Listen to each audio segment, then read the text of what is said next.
주인공이 있습니다. 이 주인공의 이름이 누구일까요? 루디아예요. 루디아라는 이름은요, 굉장히 많은 사람들이 좋은 이름으로 기억을 해서 오늘날에도 이름을 루디아라고 쓰는 사람들이 이 유럽 쪽에는, 서양인들 쪽에 굉장히 많습니다.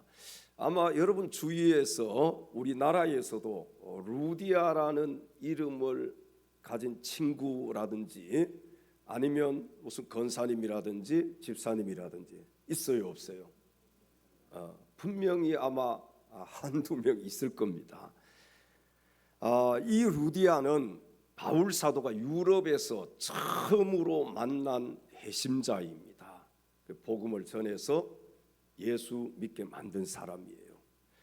그리고 빌립보 교회의 시작이 된 여인이 바로 이 루디아입니다. 성경에 보니까 두아디라 성에 자주 장사였던 이 루디아는 단순한 사업가가 아니라 하나님께 훌륭하게 쓰임 받은 믿음의 사람이었습니다. 자, 여러분 성경에 보면요, 이름 없이 지나가는 사람들이 많아요, 적어요? 많잖아요. 그러니까 이름 없이 그냥 엑스트라처럼 그런 사람들도 많이 있지만 하나님께서 특별하게 이름을 기록해 놓으신 사람들이 또 있는데 그 중에 한 사람이 바로 오늘 본문의 루디아입니다. 오늘 이 시간에는 본문 말씀을 중심으로 루디아의 신앙을 배우라는 제목으로 하나님 말씀을 증거할 때 말씀을 전하는 자나 또 말씀을 듣는 자가 한 성령 안에서 같은 은혜 받을 수 있는 귀한 시간 될 수 있기를 주님의 이름으로 축원합니다. 첫째로 루디아는 하나님을 잘 경외하는 여인이었습니다. 오늘 본문 14절 상반절 말씀을 함께 읽겠습니다. 두아디라시에 있는 자색 옷감 장사로서 하나님을 섬기는 루디아라 하는 한 여자가 말을 듣고 있을 때에. 아멘. 자, 여기 루디아는 두아디라 출신으로 자주색 옷감을 판매하는 상인이었습니다. 자색 옷감을 파는 장사, 그러니까 상인이지요. 자주색 옷은 당시에 누가 입었느냐? 왕족들이 입고 또 귀족들이 입는 고급 옷감이었습니다. 자, 우리가 한번 유추해 보십시다. 왕족들이 입고 귀족들이 입는 이 옷을 파는 루디아가 부자였을까요? 가난한 사람이었을까요? 돈을 많이 벌었겠지요. 또 큰 부자였을 거예요. 그러나 루디아의 진정한 가치는 부유함에 있지 않았습니다. 성경은 그녀를 먼저 하나님을 섬기는 사람으로 소개를 하고 있습니다. 여러분, 이게 중요합니다. 부자, 루디아, 이게 중요한 게 아니라 하나님을 섬기는 루디아.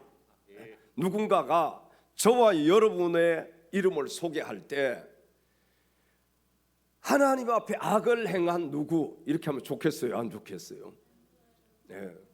차라리 이름이 소개 안 되는 게 좋겠지요. 그런데 하나님을 섬기는 누구 좋아요, 안 좋아요? 좋잖아요. 얼마나 영광스러운 일입니까? 여러분을 소개할 때 하나님을 잘 섬기는, 하나님을 잘 경외하는 누구 집사, 이거 얼마나 멋있어요. 이 가슴이 뭉클하지 않습니까? 중요한 것은 재산이 많으냐 적으냐 이것이 중요한 것이 아닙니다. 여러분, 하나님을 섬기는 신앙이 있느냐 없느냐 이것이 중요한 거예요. 자, 우리가 결혼 정년기를 앞둔 청년들, 남녀 청년들 결혼 상대자를 구하잖아요. 그런데 여러분 한번 잘 들어보십시오. 여러분이라면 어떻게 하시겠습니까? 재산은 많은데 믿음이 없어요. 또 한 사람은 재산은 없는데 믿음이 좋아요. 1번이에요, 2번이에요? 말로는 그렇게 하지. 결혼 다 했으니까. 결혼을 앞두고 있으면 결코 이것이 쉬운 일이 아니에요. 부모의 입장에서도 그럴 것입니다. 예를 들어서 딸이 가난한 집에 가서 사는 것보다는 부유한 집에서 살기를 원하잖아요. 근데 아마 여기 결혼하신 분들도 믿음 보고 결혼하신 분들 있을 겁니다. 한번 그런 분들 있으시면 한번 크게 한번 아멘 하십시다. 별로 없는 것 같은데. 그러면 재산 보고 결혼하신 분 있으면 한번 크게 한번 아멘 해볼까요? 한 분도 없으시네. 여러분, 중요한 것은요, 재산이 많으냐 적은 이게 중요한 게 아니에요. 하나님을 잘 섬기느냐 그렇지 못하냐, 믿음이 있느냐 없느냐.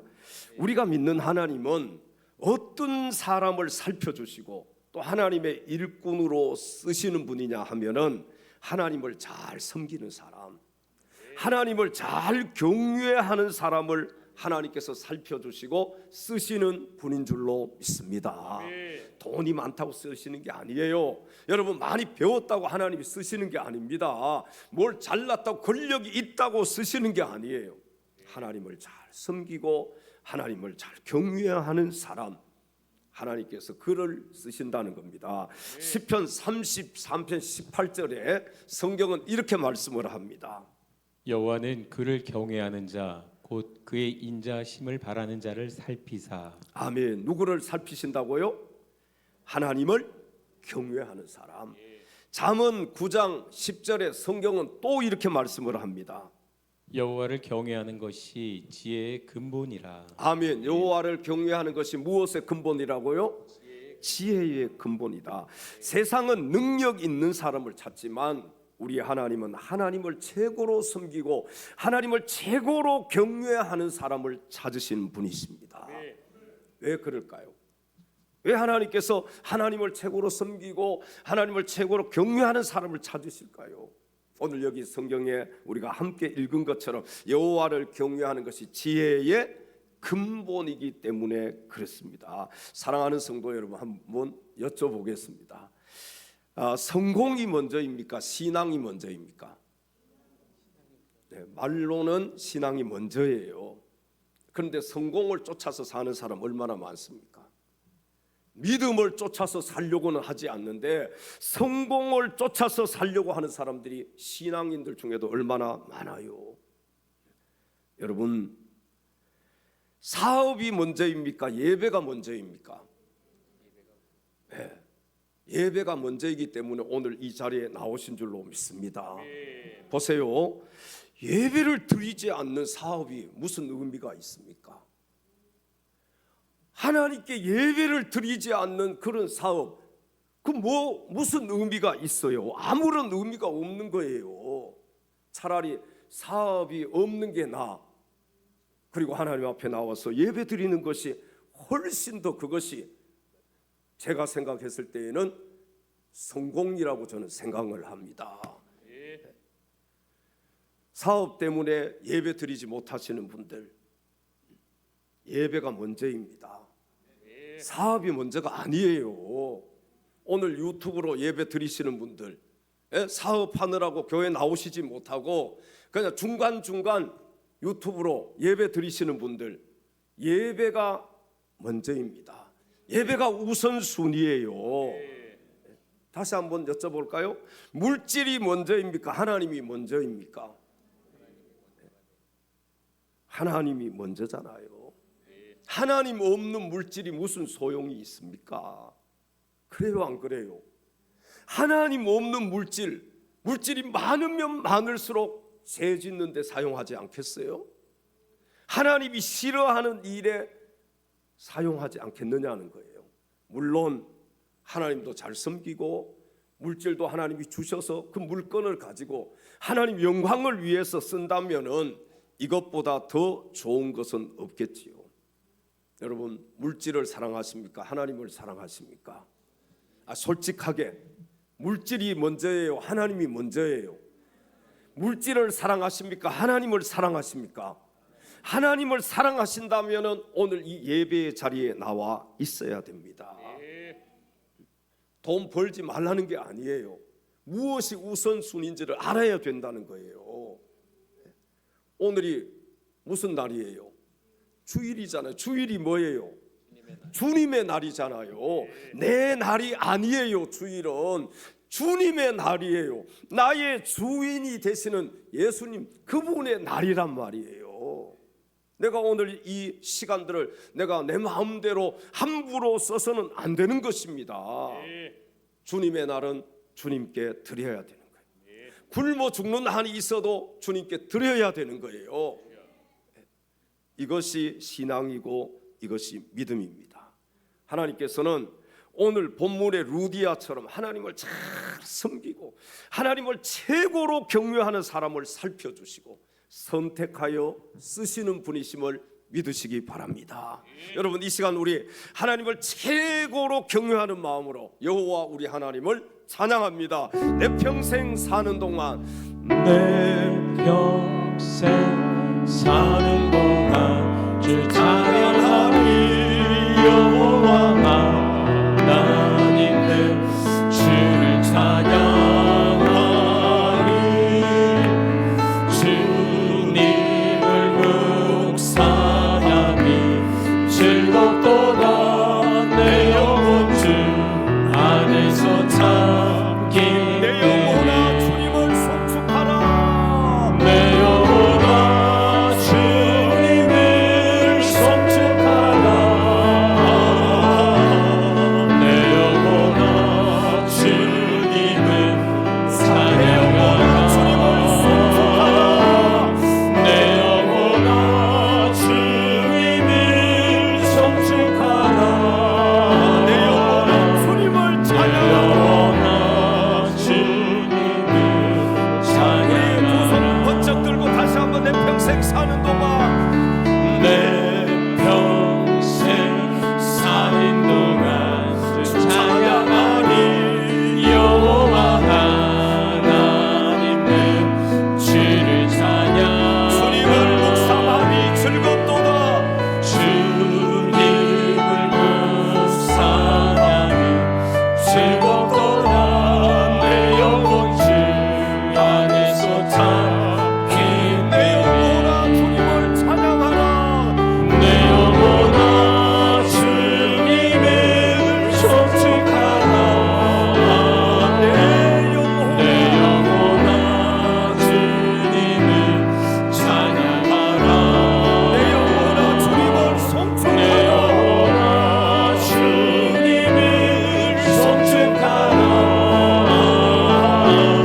내 영혼아 주님을 찬양하라. 할렐루야. 아멘. 할렐루야. 찬양 받으시기에 합당하신 우리 주님을 찬양합니다. 두 번째, 루디아는 열린 마음으로 말씀을 받은 여인입니다. 오늘 본문 14절 하반절 말씀을 함께 읽겠습니다. 주께서 그 마음을 열어 바울의 말을 따르게 하신지라. 아멘. 자, 루디아가 구원받은 핵심적인 이유는 하나님께서 그의 마음을 열어주셨기 때문에 그런 것입니다. 여러분, 같은 설교를 들어도 어떤 사람은 은혜가 되고 그래서 변화가 되고, 그렇지만 어떤 사람은요, 같은 설교라도 은혜가 되지 않고 또 말씀을 통해서 변화를 받지 못합니다. 오늘 여기 우리가 똑같은 설교를 듣고 있어요. 똑같이 강단을 통해서 주시는 하나님의 말씀 앞에 있습니다. 그런데 어떤 분은 은혜를 받고 말씀을 통해서 변화가 되지만 또 어떤 분은 이 말씀을 들어도 은혜가 되지 않고 변화를 받지 못하시는 분들도 있습니다. 여러분, 왜 그럴까요? 그 차이는 바로 마음의 상태에 있습니다. 하나님께서 마음의 문을 열어주시면 말씀의 은혜를 받게 되지만, 그리고 변화가 되지만, 마음의 문이 열려지지 않으면 그 누가 와서 여기에서 말씀을 전해도, 하나님이 친히 이곳에 오셔서 말씀을 전해도 은혜가 되지 않습니다. 하나님께서는 닫힌 마음에는 역사하시지를 않습니다. 여러분 오늘 마음의 문을 열으셔야 돼요. 예수님께서 우리에게 찾아오셔 마음의 문을 두드리시잖아요. 오늘도 말씀을 통해서 여러분의 마음의 문을 두드리시는 거예요. 그럼 우리가 해야 할 일은 무엇입니까? 마음을 열면 되는 거예요. 마음의 문을 열면 하나님의 말씀의 은혜가 되는 것입니다. 그러므로 우리는 말씀을 들을 때마다 마음의 문을 열어달라고 하나님께 기도해야 돼요. 이번 주에 성전에 올라가서 하는 말씀을 듣습니다. 아니면 성전에 나와서 오늘 강단을 통해서 하나님 주시는 그 귀한 말씀에 제가 마음의 문을 열게 해주시고 그 말씀을 아멘으로 받아들이게 하여 주시옵소서. 여러분 그래야 이 말씀이 양식이 되는 거예요. 생명의 양식이 되는 거예요. 양식이 되지 않으면 아무런 소용이 없습니다. 말씀을 들으면 못합니까? 이 말씀이 생명의 양식이 되어야지요. 그래서 우리 영혼이 이 말씀을 통해서 살아나야 되는 거예요. 하나님의 은혜는 닫혀진 마음이 아니라 열린 마음에 임하게 됩니다. 여러분 열린 마음은 말씀을 깨닫게 만드는 거예요. 말씀을 들을 때 이 말씀이 깨달아져. 그럼 말씀이 기다려집니다. 말씀은 단순한 지식이 아니에요. 여러분 이 하나님의 말씀은 하나님 우리에게 들려주시는 하나님의 음성입니다. 마음이 닫혀 있으면 말씀을 들어도 깨닫지 못하지만 열린 마음으로 들으면 하나님의 뜻을 발견할 수가 있게 됩니다. 마태복음 13장 23절에 성경은 이렇게 말씀을 합니다. 좋은 땅에 뿌려졌다는 것은 말씀을 듣고 깨닫는 자니 결실하여 어떤 것은 100배, 어떤 것은 60배, 어떤 것은 30배가 되느니라 하시더라. 아멘. 자, 씨 뿌리는 자의 비유를 보면 길가밭에 떨어진 씨앗이 있고 마음밭이 길가밭이 있고 또 어디에 떨어졌어요? 돌짝밭에 떨어진 씨앗이 있습니다. 우리의 마음이 돌짝밭 같은 마음이 있는 거예요. 그 다음 어디? 가시떨기 나무, 가시떨기 나무. 여러분 가시떨기 나무 같은 우리의 마음이 있어요. 근데 마지막 또 하나 어떤 밭이 있어요? 옥토밭이 있잖아요. 옥토밭. 좋은 땅. 좋은 땅에 떨어지면은 거기에서 씨앗이 자라나서 30배, 60배, 100배의 결실을 하게 된다. 그런데 길가밭이나 돌짝밭이나 가시밭에 떨어지면은 열매를 맺기가 어렵다는 것이죠. 자, 오늘 본문의 루디아는 하나님의 말씀을 듣고, 그러니까 루디아의 밭은 어떤 밭이에요? 옥토밭인 거예요. 좋은 땅인 거예요. 그러니까 루디아가 사도 바울을 통해서 하나님의 말씀을 듣고 회심을 했잖아요. 그리고 루디아는 변화가 되었습니다. 어떻게 변화가 되었느냐? 오늘 본문 15절 말씀에 보면은 루디아는 하나님의 말씀, 이 사도 바울을 통해서 주시는 하나님의 말씀을 듣고 믿었을 뿐만 아니라 침례를 받고 자신의 집을 열어서 바울 일행을 섬겼다고 성경은 증거를 합니다. 자, 여러분, 참된 믿음은 말씀을 듣는 데서 끝나지 않습니다. 참된 믿음은요, 말씀을 듣는 것으로 끝나지 않고 그 말씀을 들으면은 그 말씀대로 순종하는 거예요. 그 말씀대로 행동하는 거예요. 야고보서 1장 22절에 성경은 이렇게 말씀을 합니다. 너희는 말씀을 행하는 자가 되고 듣기만 하여 자신을 속이는 자가 되지 말라. 아멘. 말씀을 어떻게 하는 자가 되라고요? 행하는 자가 되어야 되는 거예요. 여기 보십시오. 말씀을 듣기만 하여 자신을 속이는 자가 되지 말라. 우리가 말씀을 듣고 행하지 않으면은, 말씀에 순종하지 않으면 자신을 속이는 자인 거예요. 그냥 듣기만 하는 것으로 끝나서는 안 된다는 것입니다. 여러분, 열린 마음은 삶의 변화를 가지고 옵니다. 하나님의 말씀이 우리를 변화시키는 거예요. 그래서 우리의 삶이 완전하게 변화되는 삶으로 바뀌어집니다.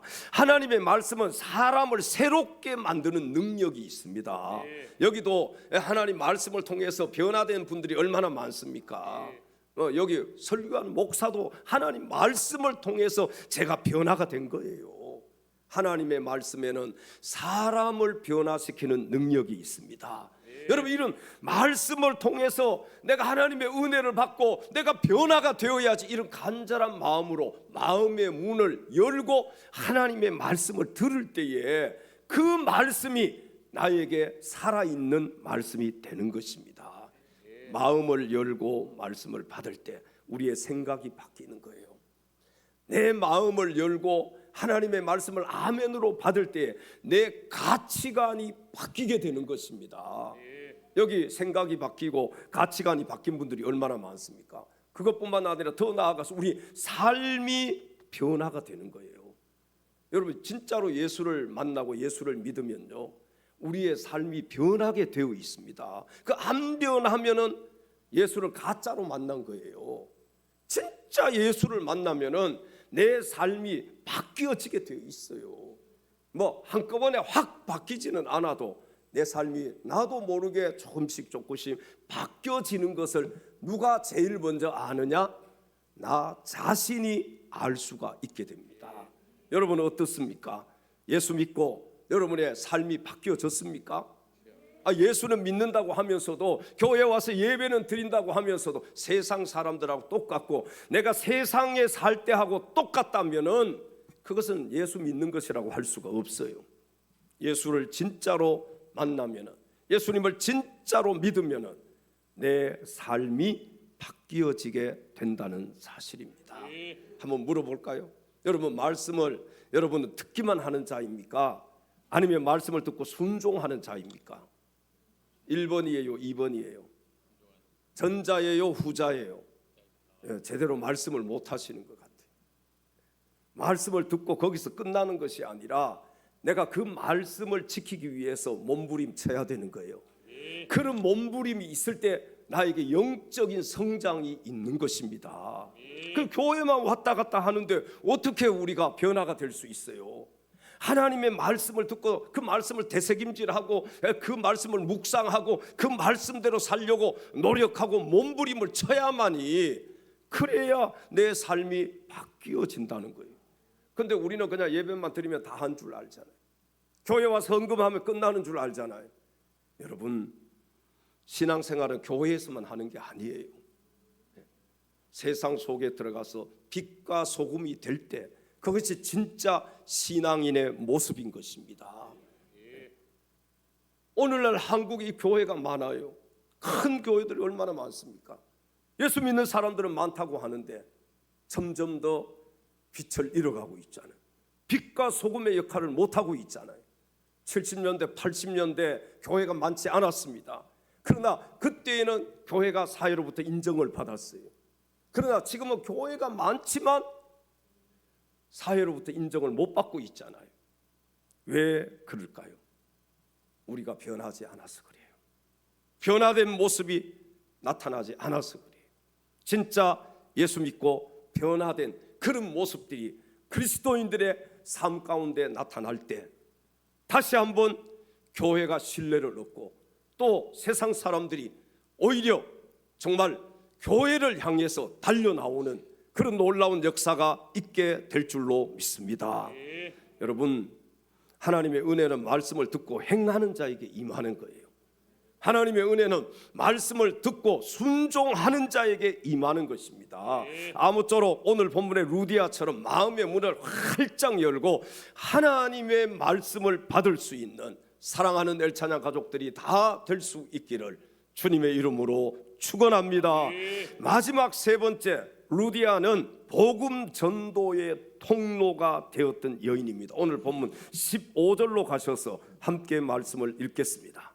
그와 그 집이 다 침례를 받고 우리에게 청하여 이르되 만일 나를 주 믿는 자로 알거든 내 집에 들어와 유하라 하고 강권하여 머물게 하니라. 아멘. 자, 루디아는 구원받자마자 자신의 집을 열었습니다. 자신의 집 대문을 활짝 열었어요. 그녀의 집은 훗날 빌립보 교회의 모임 장소가 되었습니다. 그 빌립보 교회가 탄생하는데 아주 혁혁한 그런 역할을 한 사람이 누구예요? 오늘 본문의 루디아예요.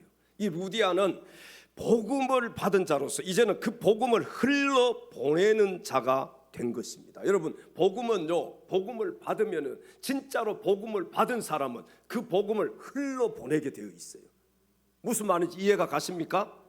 그냥 복음을 받았어요. 그것에 머물러 있는 것이 아니라 흘러 보내는 거예요.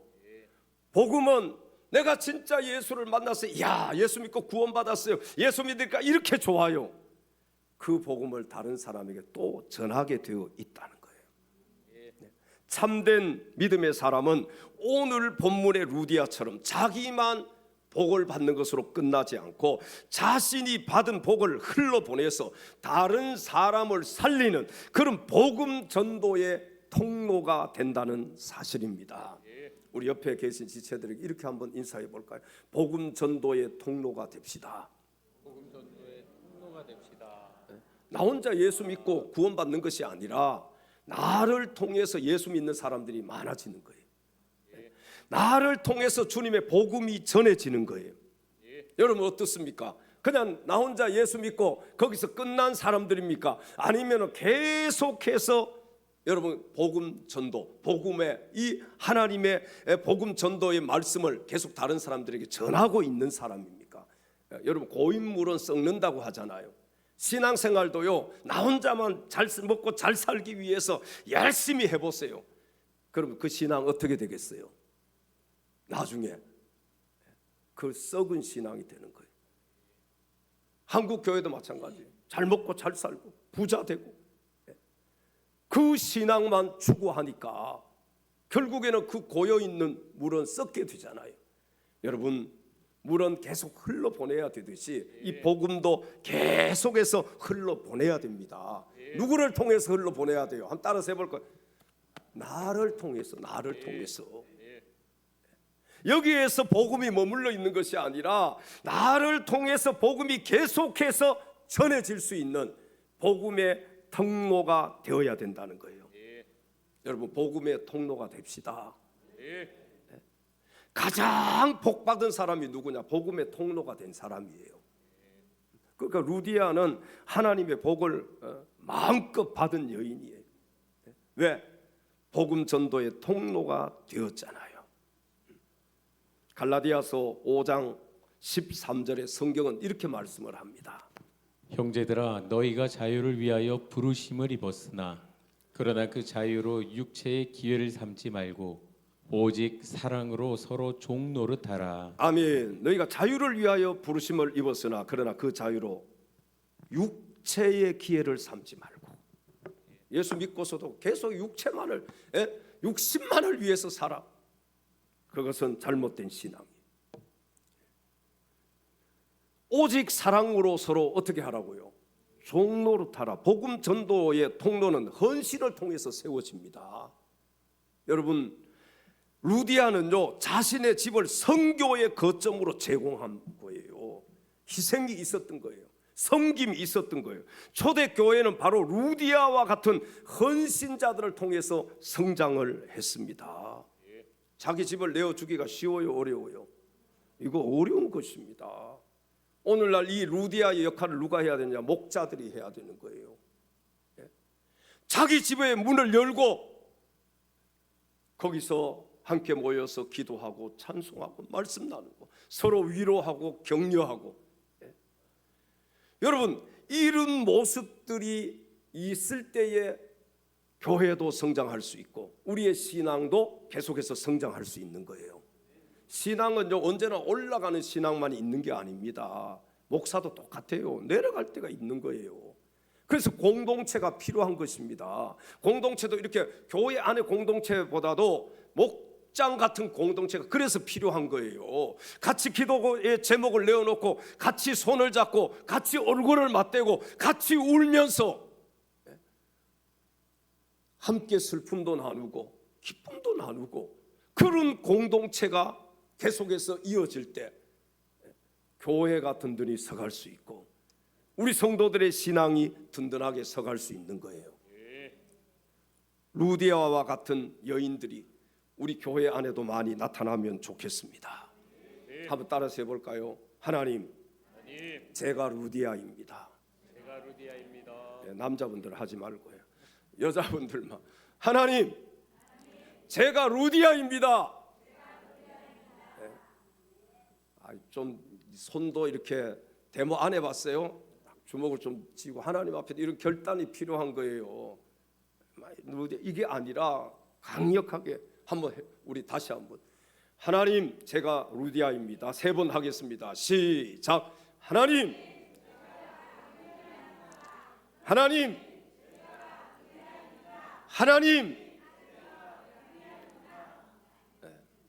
오늘부터 여러분의 대문을 활짝 열으십시오. 그리고 힘들고 어려운 분들이 있으면 함께 기도하고 함께 그 아픔을 나누고 그런 소그룹들이 많아질 때 교회도 든든히 서갈 수 있는 겁니다. 요즘은 현대에는요 집 대문 열기가 어렵습니다. 그래서 여기 별내에 있는 우리 장덕기 목사님이 그래요. 그 아파트가 많고 부유한 그 큰 아파트들이 교회 옆에 많잖아요. 새 가족들이 오면은요 그런데요, 목사님 제가 여기서 열심히 신앙생활 할 테니까 신방은 오지 마십시오. 신방 오지 말래. 사람이 살다가 보면요 힘들고 어려울 때 있어요 없어요? 있습니다. 그때 하나님의 말씀이 필요한 거예요. 여러분 신방을 갈 때 뭘 들고 갑니까? 음료수 사가지고 갑니까? 말씀을 들고 가잖아요. 신방이 필요하신 분들은 우리 지역장님들 목자들에게 얘기를 하시면 언제든지 음료수만 사가지고 가지 않고 말씀 들고 달려가겠습니다. 복음 전도의 통로는요 헌신을 통해서 세워져요. 헌신이 없으면 절대로 교회도 세워지지 않고 가정도 세워지지 않고 어떤 세상의 모임도 마찬가지입니다. 누군가의 헌신이 있어야만 그 모임이 세워지는 거예요. 여러분 가정에 헌신하시는 분들이 있어요 없어요? 여러분 가정에 뭐 엄마가 될 수도 아빠가 될 수도 있고 부모님 헌신하는 분들이 있으니까 가정이 세워지는 거예요. 그냥 가정이 굴러갑니까? 누군가가 헌신을 해야만이 밥도 먹을 수 있잖아요. 누가 밥 해주니까 먹잖아요. 집에서 아내가 밥 해주니까 헌신하니까 밥도 먹는 거예요. 그런 분도 있을 거예요. 아이고 우리 집에는요 아내가 안 하고 제가 해요. 그런 분들도 있을 겁니다. 누군가의 헌신이 있어야 돼. 세상의 모임도 마찬가지잖아요. 이 모임들 해보신 분들은 아시겠지만 뭐 향후회나 동창회나 뭐 이런저런 모임들이 있지 않습니까? 우리 교회를 얘기한 목사님들의 모임 지방회 같은 것도 있고 총회도 있고 그러잖아요. 그럼 누군가의 헌신이 있어야만이 지방회도 되고 총회도 되고 누군가의 헌신이 있어야만 향후회도 되고 동창회도 되는 거예요. 헌신자가 없는데 모임이 굴러가지 않습니다. 그건 헌신자가 없는데도 굴러간다? 절대로 그렇지 않잖아요. 누군가의 헌신이 있는 거예요. 우리 교회에도 누군가의 헌신이 있기 때문에 교회가 여기까지 올 수 있었던 거예요. 어제 베트남 공동체 1일 수련회가 있었습니다. 우랑리 해수욕장, 야 푸른 물결을 생각하고 갔는데 물이 다 빠졌어요. 가보니까 때를 잘못 맞춰서 갔던 것 같아. 한번 해수욕 가려면 참 멀리 물 빠진 데까지 다 걸어가서 거기서 또 해수욕하고 그러더라고. 그래도 거기 막 쫓아가고 오고 이 시간이 많이 걸리잖아요. 얼마나 뜨거운지, 야 어제 이 바닷가가 왜 그렇게 뜨거운지 모르겠어요. 저도 견딜 수가 없겠더라고요. 그런데 그 뜨거운 날씨 가운데서도 음식을 준비한다고 우리 강예진 선교사님하고 또 베트남 식구들이 막 음식 준비하는 거예요. 불 피워가지고 하다가 걸렸어. 그래서 불 끄라고. 그건 못 해먹고 교회 와서 해먹었어요. 그 이름이 뭐지요? 반새우.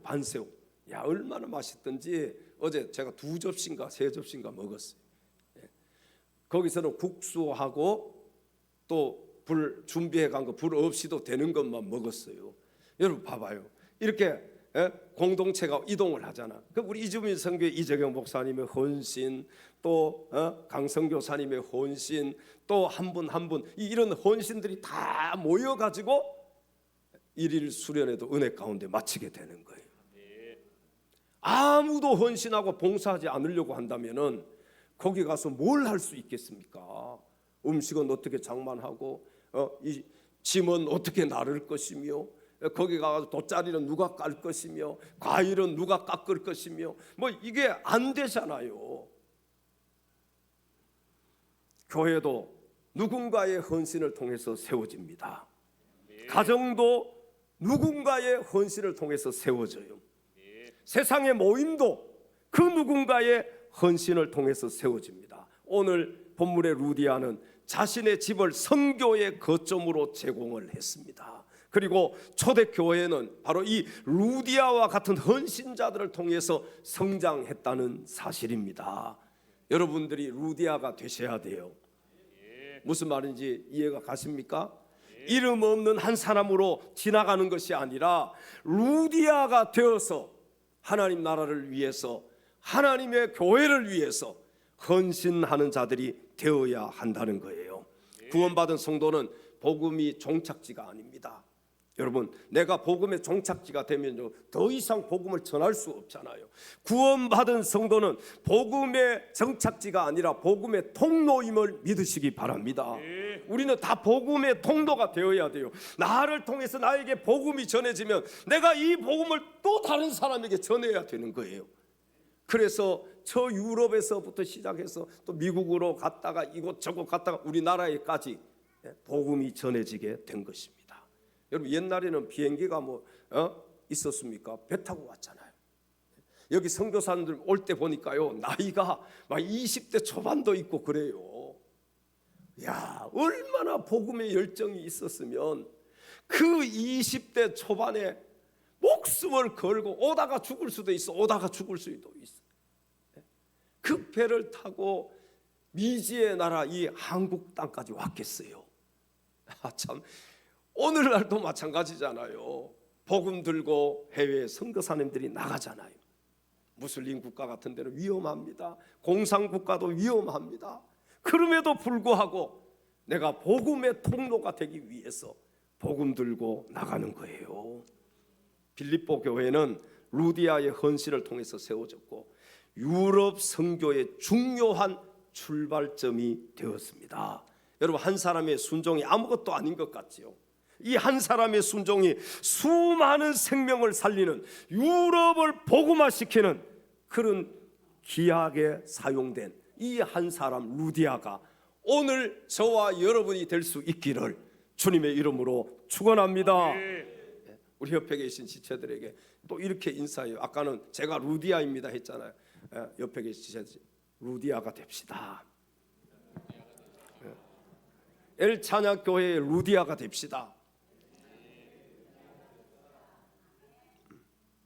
하나님께서는 오늘도 우리의 가정과 사업장과 직장과 재능과 물질을 통해서 복음이 흘러나가는 전도의 통로, 축복의 통로가 되기를 원하십니다. 당신은 하나님의 언약 안에 있는 축복의 통로입니다. 당신은 하나님의 언약 안에 있는 축복의 통로, 언약 안에 있는 축복의 통로. 당신을 통하여서 열방이, 당신을 통하여서 열방이 주께 돌아오게 되리. 우리 옆에 계신 지체들을 향해서 당신은 하나님의 언약 안에 있는 축복의 통로입니다. 언약 안에 있는 축복의 통로. 당신을 통하여서 열방이 주께 예배하게 되리. 다시 한 번만 고백할까요? 당신은 하나님의 언약 안에 있는 축복의 당신은 통로입니다. 하나님의 언약 안에 있는 축복의 언약 통로, 안에 있는 축복의 통로. 당신을 통하여서, 당신을 통하여서 열방이 예배하게 되리. 주께 예배하게 되니. 할렐루야, 할렐루야. 우리 전도의 통로, 축복의 통로가 되십시다. 사랑하는 넬찬양 가족 여러분, 오늘 본문의 루디아처럼 하나님을 경외하며 열린 마음으로 말씀을 받고 하나님께서 사용하시는 복음 전도의 통로가 되심으로 많은 영혼을 주님께로 인도할 수 있는 참된 그리스도 예수의 사람들이 다 될 수 있기를 주님의 이름으로 축원합니다. 기도하겠습니다. 하나님 아버지, 사랑하는 우리 엘찬양 가족들도 오늘 본문의 루디아처럼 복음 전도의 통로, 축복의 통로로 쓰임 받을 수 있도록 사랑하는 우리 성도들을 축복하여 주시옵소서. 우리 인생의 주인 되시며 우리의 구원자가 되시는 우리 구주 예수 그리스도의 이름으로 간절히 기도하옵나이다. 아멘.